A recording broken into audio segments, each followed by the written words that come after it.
Hello guys, আসসালামু আলাইকুম। Welcome back to my new আরেকটি ভিডিওতে। তো গাইস, আশা করি আপনারা সবাই ভালো আছেন অ্যান্ড আলহামদুলিল্লাহ আমি অনেক ভালো আছি। তো গাইস, আজকের ইমোর একটি গুরুত্বপূর্ণ সেটিংস নিয়ে কথা বলবো।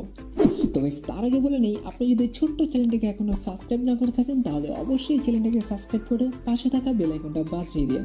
আর যদি অলরেডি সাবস্ক্রাইব করে থাকেন তাহলে অসংখ্য অসংখ্য ধন্যবাদ আমাদের পাশে থাকার জন্য। তো আপনি যখন ইমোতে ভিডিও কলে কথা বলে থাকেন বাট আপনি না চাইতেও আপনার কলটিকে রেকর্ড করে রাখে, এমনকি আপনার করা মেসেজগুলোকে স্ক্রিনশট করে রাখে।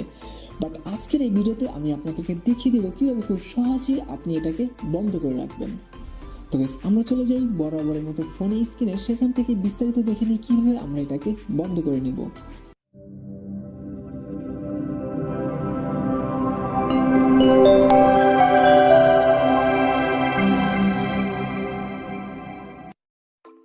তো গাইস, আমরা চলে আসছি ফোন স্ক্রিনে। এখান থেকে আমাদের ফোন থেকে প্লে স্টোরে চলে যেতে হবে।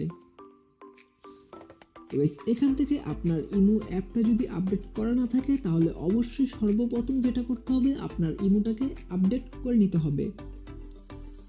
তো গাইস, এখান থেকে আমি আমার ইমোটাকে আপডেট আগেই করে নিয়েছিলাম, আপনি আপনার অ্যাপটাকে আপডেট করে নেবেন। তো গাইস, আপডেট করা হয়ে গেলে এখান থেকে আমরা অ্যাপটাকে ওপেন করে নিব। তো সাপোজ আমি এখান থেকে জাস্ট আমি চাচ্ছি উনি যেন আমার কলটাকে রেকর্ড করতে না পারে। তো কল দেওয়ার আগেই আমরা এখান থেকে 3 লাইনে ক্লিক করে নিব। তো এখানে দেখতে পাচ্ছেন ব্লক স্ক্রিনশট ফর কলস। তো এখান থেকে আমরা এটাতে ক্লিক করে নিব। তো আমাদেরকে এমনটা ইন্টারফেসে নিয়ে আসবে। এখান থেকে দেখতে পাচ্ছেন ব্লক স্ক্রিনশট ফর কলস, এটাতে অন করে দিব। তো অন করা হয়ে গেলে কিন্তু উনি চাইলেও আমার কলটাকে রেকর্ড করতে এমনকি স্ক্রিনশট করতে পারবে না। তো গাইস, আজকের ভিডিওটি এই পর্যন্তই।